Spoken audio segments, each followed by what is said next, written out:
Hello everyone, I welcomes all of you to this lecture. So in previous lecture we have covered different types of digital transducers, and after that we have started with optical transducers or sensors. Okay, so under that we have completed vacuum phototube. Then we have to see photomultiplier tube. Okay, so if you see this photomultiplier tube, it uses secondary emission to provide current amplification. Okay, so if you see this, it contains a glass tube, then it contains photocathode, then it contains anode, which is shown here, and it has several additional electrodes called as diodes. Okay, so this is called as photocathode, this is anode, and if you see all this is 1, this is 2, 3, 4, 5, 6, these are the diodes. So its working is very simple. So what happens here that we have to see. So whenever light strikes the photocathode, what happens? The light is emitted, that we have seen in vacuum tube. So when this light is strike to the photocathode, what happens? The light is emitted, electrons are emitted, and these electrons are accelerated by these diodes one by one. Okay, so these electrons will pass towards this first diode, and due to its voltage it will again accelerate these electrons towards this direction. So the direction is adjusted such a way that they can direct to the next diodes as shown in the figure. Okay, so if you see each diode passing, its voltage increases. Due to this voltage, electrons gets accelerated. Okay, and they travels like this, and after multiplication of these electrons, again it is accepted by anode, because you know that anode is having positive potential and electrons are negative, and there is attraction in between negative and positive charges. Okay, so once these electrons starts emitting from this side, they gets multiplied and travels like this direction, and they are collected by this anode with amplification. Okay, so if you see the voltage between the anode and cathode, it is very high, and the secondary electron emission at each step results in electron multiplication that we have seen. Okay, so that's why this is called as a photomultiplier, which multiplies the electrons. Okay, so this is simple photomultiplier tube. Let us see next point, that is a semiconductor photoelectric transducers. So if you see photoelectric transducers, its principle depends upon two things, or this device operates on the two principles. It may operate on the change in resistance, or it may operate on change in output voltage. Okay, so the first is whenever the material is eliminated, its resistance changes. Okay, when the light is collected by that material, and then its resistance is changed. Otherwise, depending on the radiation intensity, like a visible light, X-ray, gamma rays, UV or infrared, its output voltage will change. And the examples are photocells, then photodiode, phototransistor, and photovoltaic cell. Okay, so let us see photoconductive cell. Okay, so photoconductive cells, it is also called as light dependent resistor. In bracket it is given, that is it can be called as a LDR also. Okay, so this is very famous for many projects or projects. This is mostly used for many projects. Okay, so you may use in future this light dependent resistor. So it is called as light dependent resistor because its resistance, output resistance, depends upon the light. Okay, so actually it will look like this. But if you see the internal structure, this is the internal structure as shown in figure. The photoconductive material is deposited in a zigzag pattern. Okay, so if you see this photoconductive material is deposited in a zigzag pattern. So it is shown here, the photoconductive material. Okay, and if you see this photoconductive material, it is selected in order to obtain the desired resistance value and power rating. Okay, so it is based upon the size of its LDR, and it depends upon the application and rating that you require. Okay, and if you see this photoconductive material, it may be cadmium sulfide, or it may be cadmium selenide, or it may be cadmium sulfonide. Okay, so it can be used out of these three. Okay, so this photoconductive material that is deposited in zigzag pattern, it separates two metal electrodes. Okay, so if you see there are two electrodes and these are separated like this. Leads wire are taken, the electrodes are there, so these two electrodes are separated by this photoconductive material. Okay, so what happens here, when the light falls on this photoconductive cell, its resistance will change. Okay, as this zigzag pattern or photoconductive material is separating these two electrodes, and when the light falls on this photoconductive cell, its resistance what we can say decreases. Why? Because due to that light, what happens, it releases charge carriers like electrons, and due to this increased flow of electrons, what will happen, current will increase. Okay, and the resistance will decrease. So simple is given here. Here you can you see that this is a lead, this is another lead or electrode we can say, and this is zigzag pattern is nothing but your photoconductive material. Okay, so if its resistance changes, it allows more electrons to pass from this side to this side as per your circuit connections, and due to this its resistance changes. Okay, so this is mostly used in most of the applications. Okay, and if you see, the entire assembly is enclosed in a metal with glass window over the photoconductive material. Okay, and if you see the resistance versus illumination curve. Okay, so if you see, when the illumination is very small, its resistance is very high. Okay, and as we go on increasing the illumination or light intensity, what will happen, its resistance will decrease like this. Okay, so when the photodiode cell is kept in dark, means when there is no any light, when it is kept in dark, its resistance is called as a dark resistance. Okay, and this dark resistance is very high. It may be up to 10 raised to 12 or 10 raised to 13 ohm. Okay, so it is very huge, that's why it is called as a dark resistance. Okay, so let's see next one, that is a photovoltaic cell, or it is also called as a solar cell. So you may have seen solar cell or solar panels. Okay, so if you see this solar cell or solar panel, which materials are generally used? The most famous is silicon. Okay, or either we can use selenium, but mostly the silicon is used. Okay, so its construction is very simple. You may studied PN junction diode. If you know PN junction diode, how it works, then it is very easy to understand. So why it is called as photovoltaic cell? Because the photovoltaic cell generates a voltage that is proportional to the electromagnetic radiation intensity, or the solar intensity we can say, solar radiation's intensity. Okay, and the name photovoltaic is because of the voltage generation characteristics. Okay, so the basic structure or the diagram is shown here. So if you see, the silicon solar cell converts solar energy into radiant power. Okay, so it consists of a thin sheet of a p-type silicon to which a n-type material is diffused. Okay, so if you see, there is a p-type silicon, sorry, the n-type silicon, there is a p-type silicon, and due to this p and n, the depletion layer is created here. Okay, so whenever the light intensity increases, this depletion layer decreases, and there is a flow of electrons. Okay, so as there is a flow of electrons, we are getting the voltage across it. Okay, so the symbol is shown here. So this is very simple. I am not going to so deep inside this, because I think you have studied PN junction diode. Okay, and its working is similar to this photovoltaic cell or solar cell.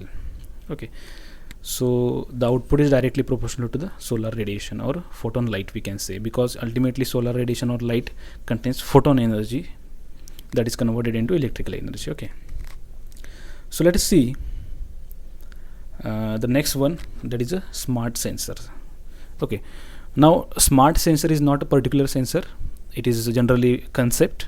Okay, but you must know what is the smart sensor, because nowadays whatever the signal conditioning we are using, signal measurement we are using, or interface that we are using with machines, or machines are interacting with different environmental parameters. Okay, so these all things that I have discussed now depends upon the sensors, and mostly we are using a smart sensors. Okay, so what do you mean by smart sensor? So smart sensor is a sensor that produces digital output when it is combined with electronic circuit.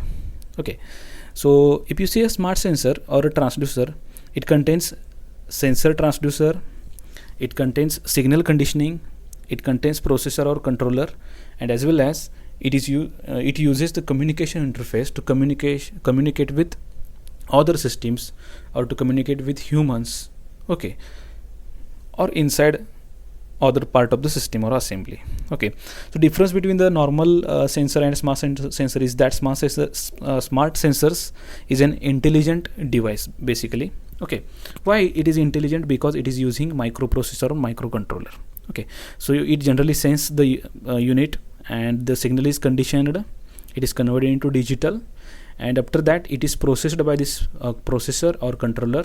Then it may be stored in memory, or it may be interfaced with different systems, or it may be used for the communication purpose. The data may be used for communication purpose, and wirelessly it can send the data. Okay, so the best example of the smart sensor that I want to give is the growing field nowadays, on which most of the electronics jobs will be there. That is nothing but IoT, that is Internet on Things. Okay, so it is only possible due to the smart sensors. Okay, so Internet on Things means what? Everything is on internet. Okay, but if you want to keep everything on a internet, means what? The data or the sensor signal, then you require what? Internet, and as well as you require the smart sensors which will give the output. Okay, so if you see this is a motion sensor, this is the security, this is door control, thermostat, lighting control, window control.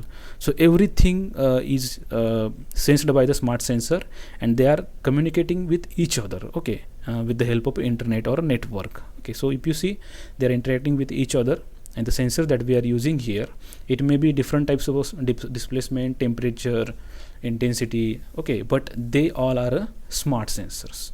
So this concept is very huge, but I have just given an overview for you.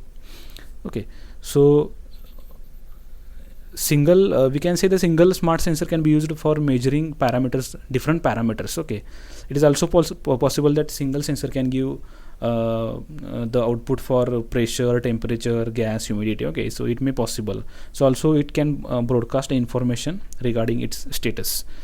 Okay, so because it is using a wireless technology, it is possible to check the data from anywhere. Okay, because due to the wireless technology in internet. Okay, so the information or data can be easily analyzed and processed for the further communication. So this is the important thing you have to keep in mind. So this is all about the smart sensor. Okay, so the next one is piezoelectric sensor. Okay, so what do you mean by piezoelectric sensor? But before studying that, we have to see what do you mean by piezoelectric property.